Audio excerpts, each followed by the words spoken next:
we started the record, and that was coming right off the tour, which is an incredible, I guess, it's a whirlwind of, as much chaos as it is, it has a sense of order to it. I get a piece of paper every day that says, this is what you're going to do today.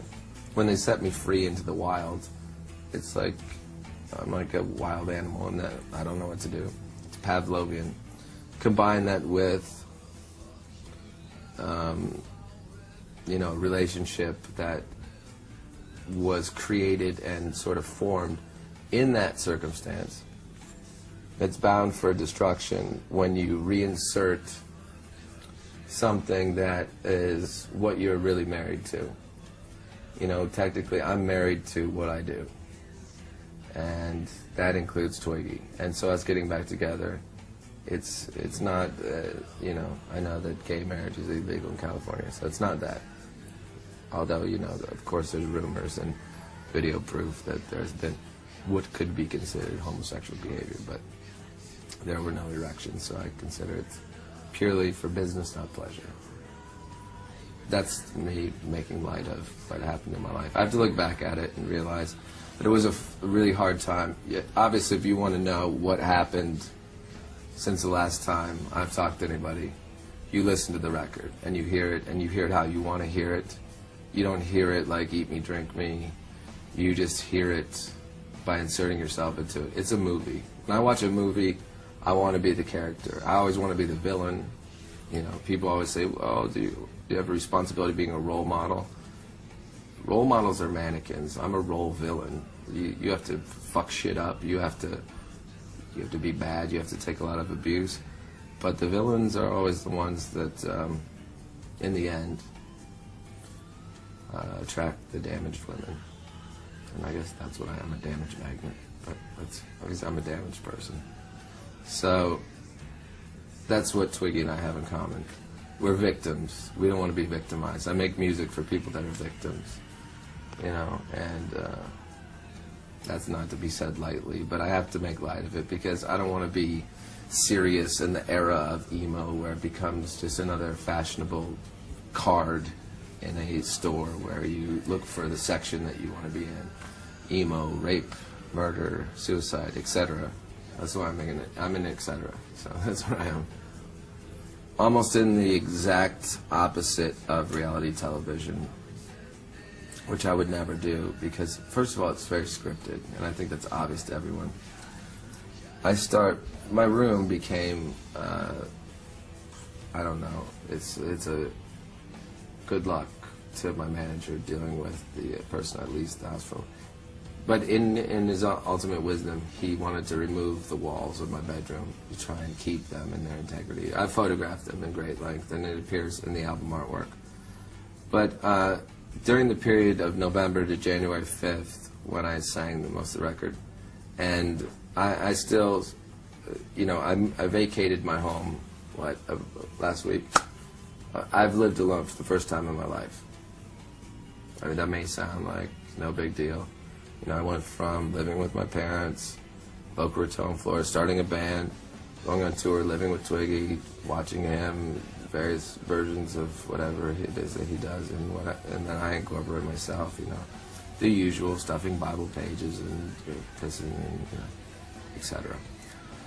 Then I had a series of relationships with women who often appear in front of cameras, and of course this has had an effect on me, whether being a director, wanting to act, writing movies, being the center of my life, and always making records that are very essentially cinematic.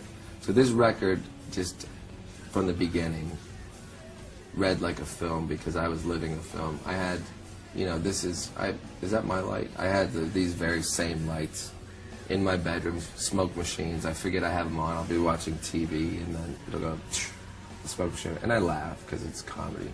And it's what you would expect. But it's not like, it's not the Haunted Mansion. The house is haunted by me, but it's like Las Vegas mixed with Calcutta and I guess a haunted house. But, you know, it's kind of like if you could create one of those murder mystery weekends, but no one finds the body. Because I always tell girls, like, I'm like, you know, I call a girl randomly, because that's how I just scroll through the newspaper. It's like most serial killers, you know, you just flip into, yeah, hey, come over, it's Marilyn Manson, and they don't never believe it.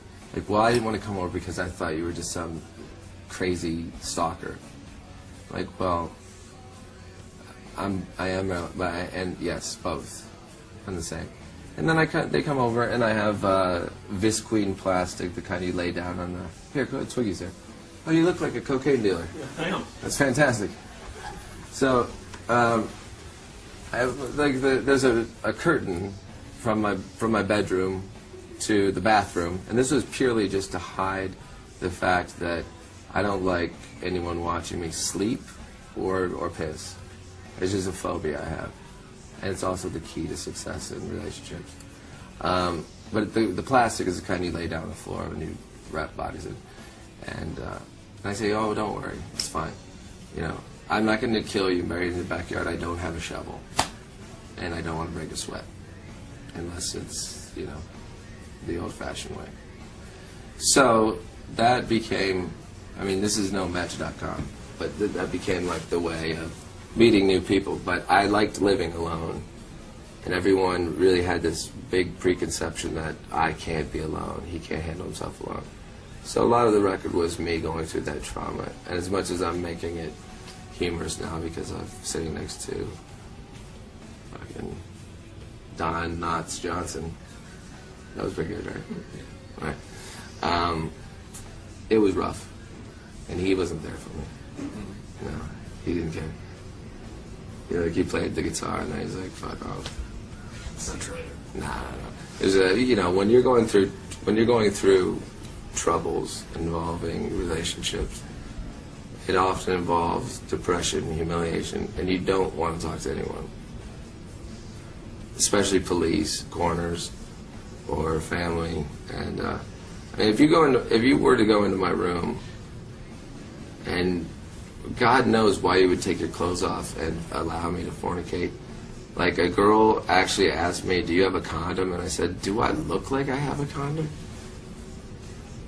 That should be the least of your worries. I'm way worse than what you could catch from me. I've got a butcher knife stuck in my wall, and a giant chrome spray paint swastika, and like a cocaine bags duct taped in the shape of like Mickey Mouse. You know, it's all fun and games, but you know, I did find romance through it all. There's a happy ending to the story, kids. The moral of the story is, stay with your best friend. Only do drugs and drink when you're in a good mood, not in a bad mood. And find a manager that only keeps you in a cage for a certain amount of times. The Geneva Convention allows that. And grow your eyebrows back. Don't put your penis in anthills, dirt, or girls that remind you of either of the two. And try and make music your salvation. That sounded really dramatic, right? That was very dramatic.